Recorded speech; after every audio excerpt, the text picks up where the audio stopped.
DMD classes में आपका स्वागत है। आइए आज हम मोललता पर आधारित प्रश्नों को करते हैं बिना समय गवाए। मैंने इसमें 2 प्रश्नों को रखा है जो एग्जाम के लिए बहुत ही इंपॉर्टेंट है। क्लास 12th 9th और 10th के केमिस्ट्री के लिए आपको किसी भी चीज़ के बारे में जानकारी जानना है तो हमारे डीएमडी क्लासेस को सब्सक्राइब कीजिए। आइए आज हम इसको पहले पढ़ते हैं।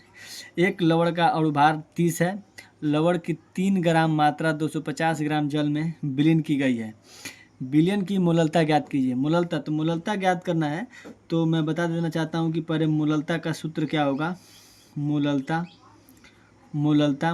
का सूत्र होता है, आपको मैं बता देता हूँ। मोललता बराबर होता है कि small w upon m dash, जहाँ m डैश जो है अणुभार होता है और यहाँ 1000 बटे मोललता के लिए कैपिटल W आता है और जो जिसका मान होता है ग्राम में। ये होता है। आप डायरेक्ट मानों को रखेंगे या इसको आप ऐसे समझ सकते हैं, या इसका आप हिंदी में अगर जानना चाहते हैं तो लिखा जाएगा कि विलय में या बिलियन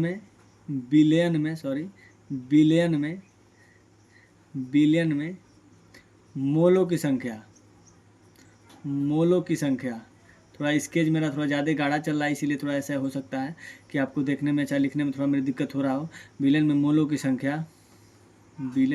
की संख्या बटे होता है आयतन। अब आयतन किलोग्राम में होगा या ml में होगा तो मैं उसको मैनेज कर दूंगा बाद में। तो बिलियन में मोलों की संख्या, तो मोलों की संख्या को हम क्या दिखाते हैं, मोलों की संख्या बराबर होता है n = W अपॉन m, यानी कि पदार्थ का द्रव्यमान बटे अणुभार। ये होता है किसका, तो मोलों की संख्या। तो मोलों की संख्या निकालना है, तो मोलों की संख्या निकालने के लिए इसमें क्या दिया, अणुभार दे दिया है 30 और लवण का जो मात्रा दिया है 3 ग्राम। तो हम कैसे निकालेंगे, तो ये हो जाएगा। अगर मान लो हमको इस सूत्र भी प्राप्त करना है तो उसको कैसे प्राप्त कर सकते हैं, तो सूत्र मोलों की संख्या, तो यानी मोलों की संख्या बराबर होता है W अपॉन m और बटे हो जाएगा, बटे को मैं ऐसे दिखा देता हूँ जिससे आपको डिफरेंट लगे, बटे आयतन। आयतन अगर ml में देगा तो उसको किस में चेंज करेंगे, उसको चेंज करने के लिए हम एक से क्या करेंगे, डिवाइड करेंगे। अब इसी चीज़ को मैं ऐसे लिखता हूँ, यानी इसी चीज़ को अगर मुझे लिखना होगा तो लिखेंगे W अपॉन m। अब ये डिवाइड को मैं लिख देता हूँ, भाग है तो भाग क्या है, तो भाग है V बटे 1000। अब मैं इसको आगे क्या करूँगा, तो W बटा m। अब भाग है, जब ये गुणा में चेंज होगा तो 1000 चला जाएगा ऊपर और V आ जाएगा नीचे। अब इसी चीज़ को मैं एक फार्मूले के तौर पे आपको पहले बताया था कि अब ये W जो है किस में आएगा, ग्राम में। तो ये मोललता पे आधारित हो जाएगा। अब यही आएगा जब मोलरता, तो मोलरता में क्या होगा कि यहाँ पे आ जाएगा रता, यानी मोलरता में क्या होगा कि जो W है कैपिटल W उसके स्थान पे आ जाएगा V। अगर इसी के स्थान पे अगर V आ जाएगा तो ये हो जाएगा रता, यानी मोलरता। और सारी चीज़ें सेम होती हैं, या आप इसके प्रश्न के हिसाब से समझ सकते हैं कि जो विलय की मात्रा है वो W है, m डैश यानी जो आपको जो सूत्र मिला है वो उसका अणुभार हो जाएगा, और कैपिटल W जो है वो बिलियन में यानी विलाय की मात्रा हो जाएगी। 1000 से गुणा तभी करेंगे जब इसमें या तो मान जो है ग्राम में दिया हो या ml में दिया हो। आइए अब हम प्रश्नों को करते हैं। यहाँ पे मैंने सभी समझा दिया कि कैसे इस प्रश्न को मैंने इस प्रश्न में कैसे इसका जो सूत्र है वो कैसे प्राप्त हुआ है। आइए अब आप मान रखते हैं, तो मान होगा, तो लवण का जो मात्रा वो दिया है 3 ग्राम, तो 3 ग्राम हो गया। अणुभार दे दिया है 30। अब इसमें अणुभार निकालने की आवश्यकता है नहीं, अगर सूत्र दिया होता तो सूत्र का अणुभार निकालते और यहाँ पर रखते, लेकिन यहाँ पर अणुभार कह दिया कि वो 30 है तो 30 हो गया। गुणे, अब मान दिया है ग्राम में, तो ग्राम में है तो उसको किलोग्राम में चेंज करने के 1000 से क्या करेंगे, गुणा करेंगे, तो 1000 से गुणा कर देंगे। और उसके बाद से 250 है तो 250। अब इसी को हम क्या करेंगे, इसी को हम इसको सॉल्व करेंगे। अब ये हो जाएगा, आइए काटते हैं। इसको काटेंगे तो ये कटेगा कितने बार में, ये कटेगा आपका 4 बार में। इसको काटेंगे तो ये कटेगा 10 बार में। तो ऊपर बचा 4 और नीचे बचा 10, दोनों को 2 से काटेंगे तो ये हो जाएगा 2 बटे 5। फिर इसको क्या करेंगे, अब इसको हम डेसिमल में करेंगे तो अब 2 में 5 से तो भाग जाएगा नहीं, तो यहाँ बढ़ाएंगे 0 और यहाँ बढ़ेगा डेसिमल, तो यहाँ डेसिमल बढ़ गया। अब 5 चौको 20। अब ये मोललता है तो मोललता को लिखेंगे मोलल, या तो यूनिट लिख सकते हैं मोलल, या अभी मोल का जो आयतन होता है वो होता है मोल, तो मोल, और नीचे वो आयतन है तो आयतन का क्या होता है, तब आयतन जो किलोग्राम है तो किलोग्राम है तो किलोग्राम कर लीजिए, क्योंकि मान किस में दिया है, ग्राम में दिया है तो किलोग्राम, यानी मोल प्रति किलोग्राम, या इसका यूनिट लिख सकते हैं आप लोग मोलल, या इसको कह सकते हैं स्मॉल एम, तो स्मॉल एम को जगह पे लिख देंगे मोलल। ये हो गया पहला। फिर हम आते हैं दूसरे पे। अब दूसरा प्रश्न आपका यह है कि सोडियम कार्बोनेट का 0.2 मोलल, अब 2 मोलल बोल दिया, इसका मतलब कि मोलल का 0.2 मोलल विलयन बनाने के लिए 50 ग्राम जल में Na2CO3 की कितनी मात्रा घोलनी पड़ेगी। मेरा स्टैंड थोड़ा इसमें क्या हुआ कि डिस्टर्ब हो चुका है, तो हो सकता है कि मैं हाथ में रख के वीडियो बना रहा हूँ, तो कभी कभी बफरिंग होता होगा, तो आप उसे थोड़ा वो मैनेज करिएगा।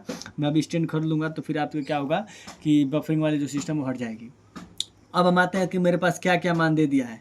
तो मान दिया है कि सोडियम कार्बोनेट, तो मैंने मान लो उसमें सूत्र नहीं दिया था, तो उसमें अणुभार दिया था। अब इसमें सूत्र दिया है, तो हम क्या करेंगे कि सबसे पहले सोडियम कार्बोनेट का हम क्या करेंगे कि अणुभार निकालेंगे। तो सोडियम कार्बोनेट का जब अणुभार निकालना है, तो अणुभार को सबसे आसानी से कैसे निकाला जाएगा, तो इसमें कौन कौन तत्व पहले भाग लिया है, तो इसमें भाग लिया है सोडियम, तो सोडियम, कार्बन दिया तो कार्बन, ऑक्सीजन लिया तो ऑक्सीजन।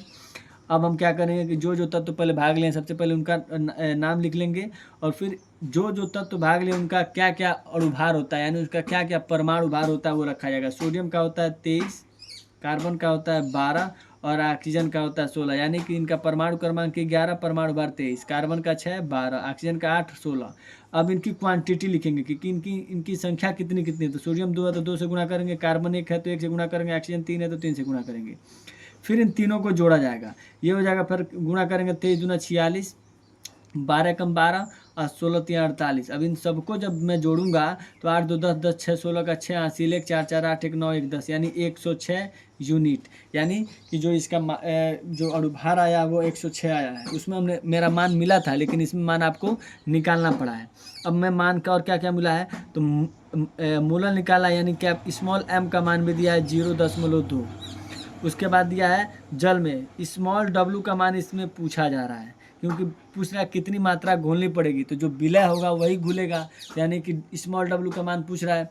जो कैपिटल डब्लू है उसका मान दिया है कितना, तो 50 ग्राम। आइए अब रखते हैं सूत्र क्या होगा, तो सूत्र होगा इसका, सूत्र होगा, मैं यहाँ दिखा देता हूँ आपको फिर से, स्मॉल एम बराबर स्मॉल डब्लू upon m dash. M dash को हम कहेंगे अणुभार, यानी जो आपने निकाला है मास। अब यहाँ पे 1000 से गुणा करेंगे, क्योंकि जो मान है वो ग्राम में दिया है, और यहाँ होगा कैपिटल डब्लू, यहाँ लिख देंगे ग्राम में। अब मैं मान रखता हूँ, एम का मान दिया है 0.2, तो 0.2। उसके बाद स्मॉल डब्लू का मान हमें निकालना ही है। एम डैश का मान अभी आप निकाले हैं कितना, तो 106, यानी कि नीचे अणुभार रखेंगे, ऊपर विलय की मात्रा रखेंगे, और यहाँ 1000 से हम क्या करेंगे, गुणा करेंगे, और डब्लू का मान दिया है 50। अब इसी को हम क्या करेंगे, सॉल्व करेंगे। आइए अब मैं क्या करता हूँ कि पहले इसको क्या करता हूँ कि चेंज कर लेता हूँ कि 0.2 को मैं क्या लिख सकता हूँ, तो 0.2 को मैं लिख सकता हूँ 2/10। उसके बाद ये डब्लू है तो डब्लू को ही रहने दीजिए ऐसे। उसके बाद नीचे 106 है तो 106, 1000 से गुणा होगा तो 1000 से गुणा, 500 है तो 500। अब मैं क्या करता हूँ, इसको काटता हूँ, कितने बार में कटेगा, तो 2 बार में।